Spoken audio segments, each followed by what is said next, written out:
토트넘이 벌리와의 경기에서 승리할 때 물론 강등권 팀과의 경기였지만 전술적인 변화들이 있었습니다. 유연성이 없고 변화를 주지 않는 감독이라는 느낌이 있었는데 이번 경기는 조금 달랐던 것처럼 느껴져서 어떤 게 달라졌는지, 그로 인해서 얻어지는 전술적 효과는 뭐였는지 알아보도록 하겠습니다.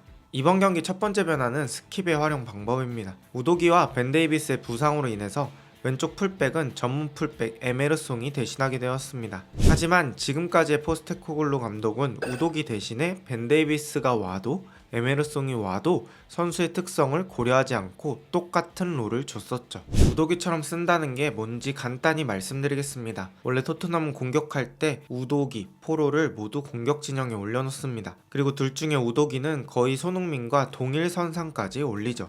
토트넘의 기본 공격 과정은 오른쪽에 더 많은 숫자를 배치해놓고 여기서 공을 돌리면 상대 수비들이 중심이 오른쪽으로 움직입니다. 이때 미드필더에서 바로 반대 전환을 나가거나 센터백을 거쳐서 반대 전환을 나가게 됩니다. 그럼 왼쪽 윙어가 공을 가진 순간 우도기가 하프 스페이스로 뛰어들어가고 왼쪽 윙어가 이렇게 공을 내주는 이러한 패턴이 반복되었죠. 근데 일단 이러한 패턴은 우도기라서 잘 되는 겁니다. 다른 선수도 똑같은 움직임을 할 수는 있겠지만 저런 역할은 우도기가 최적화되어 있다는 말이죠. 그 이유는 첫 번째, 우도기는 피지컬도 어느 정도 되고 공격성이 좋습니다. 기본적으로 공격적인 풀백 역할이 가능하죠. 둘째, 우도기는 수비적인 리커버리가 아주 빠릅니다. 이렇게 높은 데서 공을 뺏겨도 다시 자리로 돌아가는 능력이 좋습니다. 근데 우도기라서 되는 역할을 다른 성향의 풀백인 에메르송에게도 똑같은 역할을 시키는 게 문제였습니다. 에메르송이 이렇게 하프 스페이스를 뛰어들어가지만 오른발잡이라 바로 올리기도 쉽지 않고 우도기처럼 우직하게 밀고 들어가는 힘도 떨어집니다. 근데 벌리전에서의 스킵은 우도기와 좀 다르게 썼죠.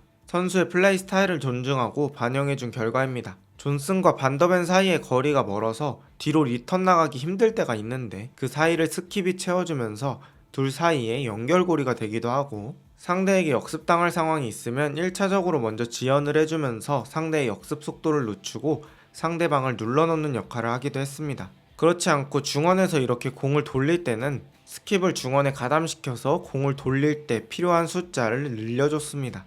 이러한 스킵 때문에 공수 밸런스가 어느 정도 잡히면서 반더벤과 로메로의 부담을 조금 줄여줬습니다. 맨시티, 리버풀, 아스날 이렇게 3강 팀들도 풀백을 빌드업하는 데 사용하는 건 맞습니다. 하지만 후방 라인에 최소 수비 숫자 3명을 유지하죠. 토트넘은 센터백 둘만 남아서 불안했었는데 3명으로 바뀌면서 어느 정도 밸런스를 챙기게 되었습니다. 예를 들어 이런 장면입니다. 빌드업할 때 로메로, 반더벤, 스킵 이렇게 3명이 한 줄로 서게 되고 스킵이 이렇게 중원의 빌드업에 가담하게 됩니다. 지금 상황은 스킵이 공을 받고 이렇게 사르에게 내줍니다. 사르는 이 공을 받고 또 메디슨에게 내주고요. 그리고 메디슨과 포로의 2대1 패스가 이어지면서 토트넘이 물 흐르듯 전개가 되는 상황이 나왔습니다. 또 전반전 토트넘의 득점 상황에서도 관여했던 스킵입니다. 메디슨의 패스가 들어오는 순간에 바로 포로에게 열어줍니다. 그리고 포로가 이 공으로 득점에 성공하게 됩니다. 메디슨이 내려갈 때 자기가 안으로 오면서 중원의 숫자가 부족하지 않게 채워준 거죠. 스킵 사용법에 대해서 말씀드리고 싶은 핵심은 이번 벌리전에서는 포스테코글루 감독이 그냥 선수만 갈아 끼운 방법이 아닌 선수 특성에 맞는 역할을 부여하면서 조금 더 선수의 가치를 올려줬다라고 볼 수 있습니다. 또 토트넘이 이번 경기에서 괜찮은 변화를 가져갔던 건 지난 4연패 했었던 경기보다는 다이렉트한 공격이 많았죠. 단순히 벌리가 더 약한 상대라서 그런 게 아니고 그냥 이번 경기 자체가 공격 과정이 꼭 끝까지 가지 않아도 슈팅이 나오는 장면이 많았습니다. 특히 이런 변화는 손흥민에게서 많이 포착되었습니다. 사실 토트넘 공격진에서 슈팅이 제일 좋은 게 송과 메디슨입니다. 그 장점을 살리려면 슈팅을 많이 해야 하죠. 최근 손흥민은 이런 위치에서도 슈팅을 아끼는 모습이 있었는데 이런 장면에서 확실히 슈팅의 빈도가 늘었습니다. 이런 변화는 지난 리버풀전 후반전부터 나타났고 이번 경기에서도 감독이 슈팅 기회 나면 때려보라고 했던 것 같습니다. 토트넘의 첫 번째 골인 포로의 득점도 그런 맥락에서 나온 득점이라고 생각합니다. 최근 토트넘이었다면 포로가 여기서 슈팅을 했을 거라고 장담을 못할 겁니다. 컷백 찬스를 노려서 안으로 주거나 아니면 여기 있는 손흥민을 봐줬을 수도 있겠죠. 하지만 이렇게 열릴 때 때려주니까 결국에는 득점이 성공되었죠. 안 들어가도 공격을 마무리하는 느낌으로 되게 좋은 찬스가 되었습니다. 그리고 또 손흥민 개인적인 변화가 좀 있었는데 지난 경기들에선 드리블 시도도 극도로 적었다면 오늘 경기는 주변에 수비 3명이 있어도 이렇게 적극적인 드리블을 시도합니다. 결국 본인에게 여러 명의 수비를 달고 다니니 포로에게 좋은 찬스가 나는 토트넘입니다. 물론 전술적으로 수적 우위를 만드는 것도 있지만 이렇게 개인적인 능력으로 수적 우위를 만들 수도 있죠.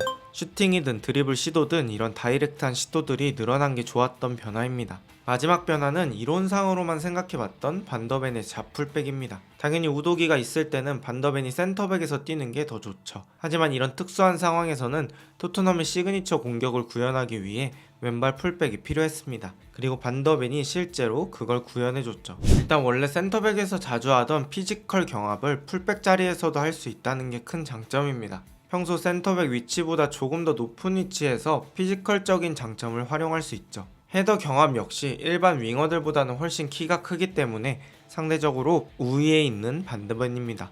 그리고 득점 장면에서도 역시 우도기가 하던 것처럼 하프 스페이스를 이용해서 뛰어가고 메디슨이 준 공을 잘라먹으면서 전진, 그리고 순간적으로 몸을 틀면서 가마차기를 시도합니다. 수비수뿐만 아니라 그냥 축구를 잘하는 반더벤입니다.